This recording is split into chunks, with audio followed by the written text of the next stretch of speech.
श्री गुरुदेव दत्त हे नाव उच्चारताच मन प्रसन्न होतं, चिंतेचे ढग दूर होतात आणि भक्तीची एक अद्भुत ऊर्जा मनात जागते। दत्त म्हणजे त्रिदेवांचे रूप।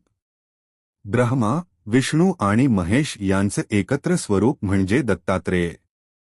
दत्त अवताराची कथा खूप प्राचीन आहे।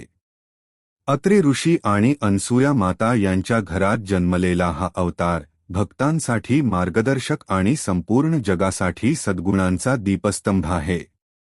दत्त गुरूंचे जीवन सांगतं, ज्ञान हेच सर्वश्रेष्ठ आणि सेवा हीच खरी साधना। दत्तात्रेयांनी आपला संपूर्ण जीवन प्रवास गुरुत्वाला अर्पण केला। त्यांचे 24 गुरु प्रसिद्ध आहेत। निसर्गातील प्रत्येक गोष्ट त्यांच्या दृष्टीने गुरुच होती, म्हणून ते जगाला शिकवतात। शिकायचं असेल तर जगातील प्रत्येक वस्तू, प्रत्येक घटना आणि प्रत्येक माणूस हा तुमचा गुरु आहे।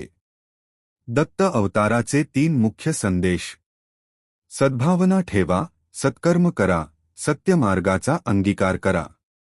वासुदेवाच्या भजनात दत्ताची भक्ती ओतप्रोत भरलेली आहे।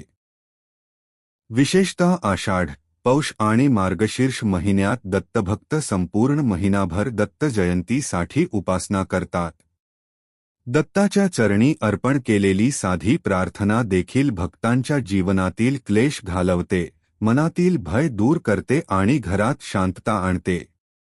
दिगंबरा, दिगंबरा, श्रीपाद वल्लभ दिगंबरा हे नाम घेताच भक्तांच्या मनात एक अवर्णनीय शांतता निर्माण होते। दत्ताच्या 3 प्रमुख रूपांपैकी श्रीपाद, श्रीवल्लभ, नरसिंह सरस्वती आणि स्वामी समर्थ महाराज हे 3 अवतार भारतभर लाखो भक्तांच्या जीवनात चमत्कार घडवतात। श्रीपादांनी भक्तीचा आणि अद्वैताचा मार्ग दाखवला। नरसिंह सरस्वती यांनी वेद, धर्म, संस्कार आणि शुचिता यांचे महत्त्व सांगितले, तर स्वामी समर्थांनी भय कोठेही बाळगू नका, मी तुमच्याबरोबर आहे हा आश्वासक संदेश जगाला दिला। आजही दत्तभक्त जेव्हा दत्तगुरूंच्या मंदिरेत दीप लावतात, तेव्हा त्या प्रकाशात भक्तांना आशेचा मार्ग दिसतो। चिंता, रोग, अडचणी किंवा संकट काहीही असो, दत्ताचे नाम मनाला स्थिर करते। अंतिम प्रार्थना।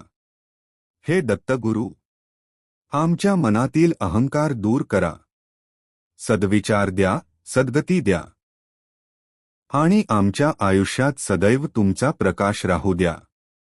शेवटी फक्त एवढंच, श्री गुरुदेव दत्त, श्री गुरुदेव दत्त, श्री गुरुदेव दत्त या नामस्मरणाने प्रत्येक दिवस मंगल होतो।